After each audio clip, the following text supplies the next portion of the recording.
ঈদুল আজহায় পশু কুরবানি করতে গিয়ে গরুর গুঁতো আর ছুরি চাকু ফসকে মারাত্মক আহত ও জখম হয়ে ৩০০-রও বেশি মানুষ রাজধানীর বিভিন্ন হাসপাতালে গেছেন। এর মধ্যে অনেকের হাত পাও ভেঙেছে, রগ কেটেছে কারো কারো। কুরবানির কাটাকাটি করতে গিয়ে আহত ২০০ জনেরও বেশি চিকিৎসা নিয়েছেন জাতীয় অর্থোপেডিক হাসপাতাল ও পুনর্বাসন কেন্দ্র নিটোরে। ঢাকা মেডিকেল কলেজে ভর্তি করা হয়েছে শতাধিককে। রাজধানীর অন্যান্য হাসপাতালেও সন্ধ্যা পর্যন্ত এমন রোগী এসেছে। অপেশাদার কসাই, কুরবানি দাতা ও তাদের পরিবার সদস্যরা স্বেচ্ছায় মাংস কাটতে গিয়েই বেশিরভাগ দুর্ঘটনা ঘটেছে বলে জানান চিকিৎসকরা। কুরবানির গরু কাজ করছি, কাজ আমার প্রায় শেষ।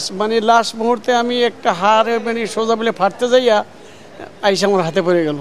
চামড়া কাটতে গিয়ে হাতের ভিতরে টান খেয়ে ছুরি দিয়ে, বুঝছেন? যার কারণে অনেক ডাক্তারখানায় আমরা ঘুরছি, অন্তত ডাক্তার পাই নাই।